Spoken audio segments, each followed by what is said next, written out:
Joining us to take a look at the prediction by NEMA is Engineer Clement, who is the DJ, Director General, Nigeria Hydrological Services Agency. Thank you for joining us on Newsnight. Thank you so much for having me. Let's back up a little. Last year, 665 people died of flood. 3,181 others were injured. Should we be bothered this year? Well, before I answer the question, that's one of the beauties of interagency collaboration. So whatever that have been mentioned about locations or states or LGS that will be flooded was the prediction by the Nigeria Hydrological Service Agency. NEMA doesn't predict, but when we predict, we are better with the information. They know what to do with it. So that's the beauty of collaboration. But then it is proper and appropriate that when you're quoting someone's book, using the material that is in that book, you should reference it. That's right. Yeah. NEMA didn't do that here. So in 2022, we made a prediction as early as possible about what was going to happen most likely, and unfortunately, it went at the trend of our prediction by the Nigeria Hydrological Service Agency. Yes, over 65 people died. NEMA did that work anyway to go and grant through to all the effects. And then Nigeria lost over $6.68 billion according to World Bank. And several millions of people were lost, displaced. And their source of livelihood affected. Now, as early as February 17th this year, the Nigeria Hydrological Service Agency went on air to alert the nation of the likelihood of Nigeria facing a similar or more grave consequences arising from flood in 2023. And by the prediction we did, it's not a guesswork, a scientific approach that is adopted. No less than 178 LGAs in Nigeria, which we cut across 32 states and FCT, will be badly affected this year. It has already begun. And additional 224 LGAs that we cut across 35 states and FCT will also fall victim of another degree of flooding in the country. Now, this is a prediction and is a scientific tool that is adequate enough for policymakers and individuals and governments at all levels to take proactive measures.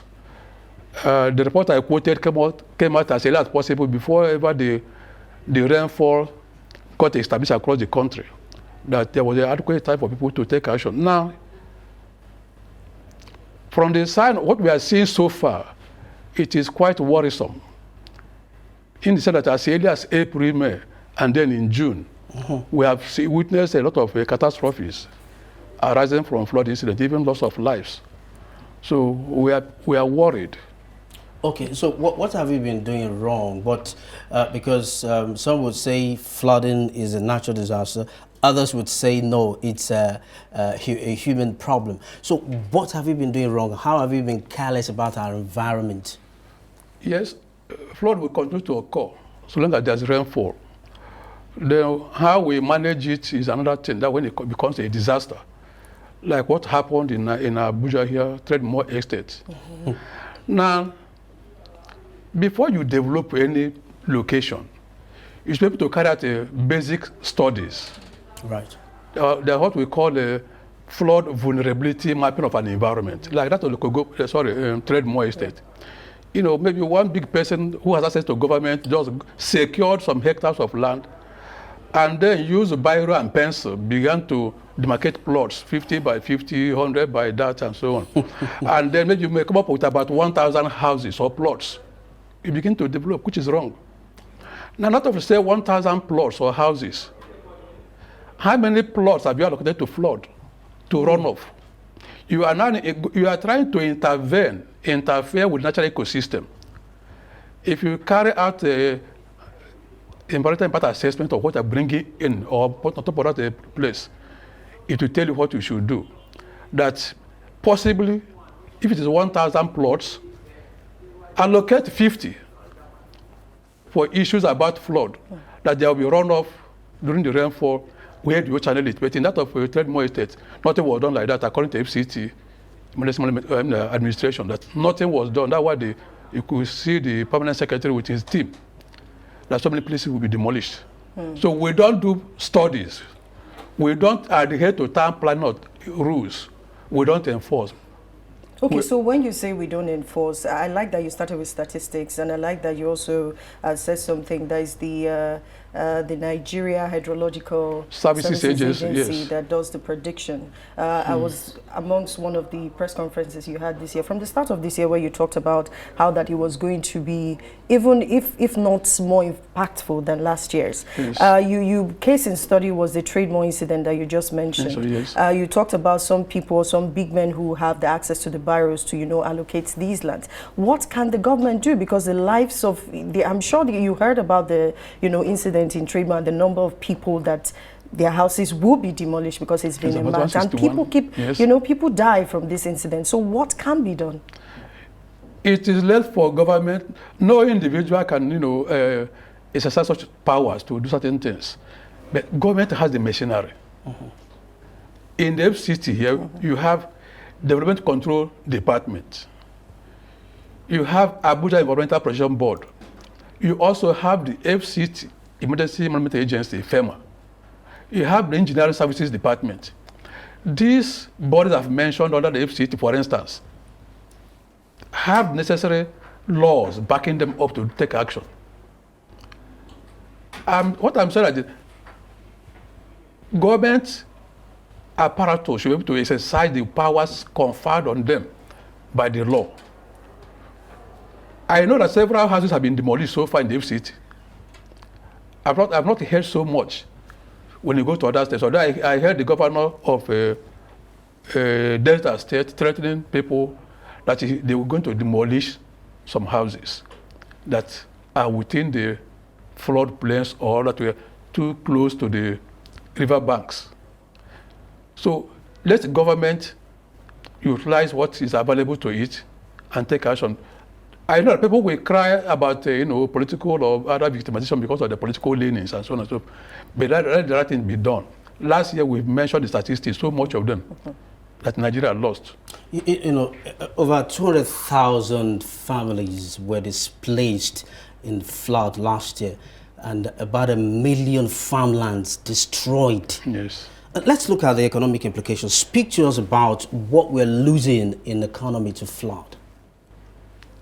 I mentioned the statistics about what World Bank said.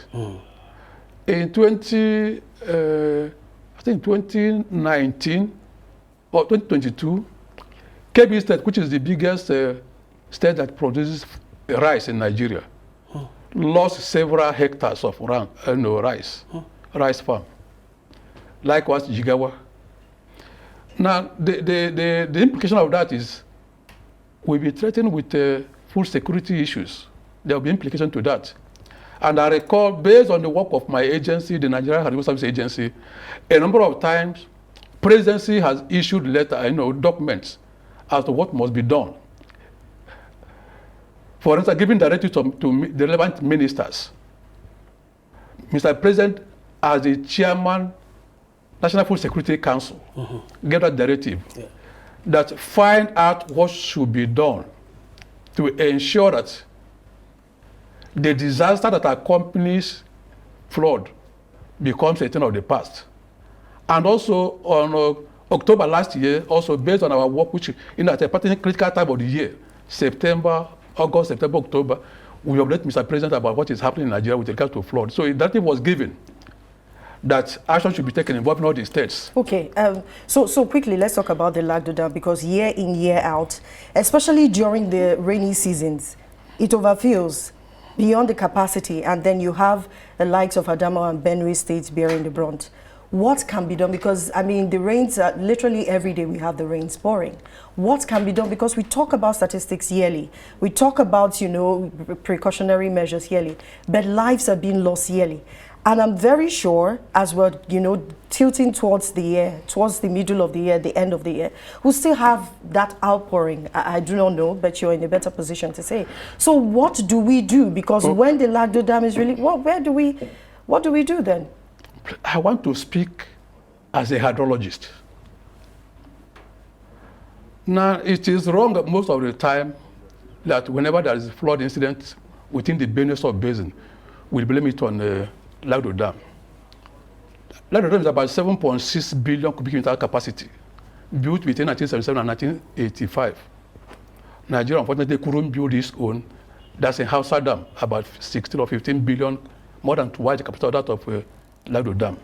It was only still remains on the drawing board, although the Minister of Water Resources began to work on the design and see how we can go take it from there.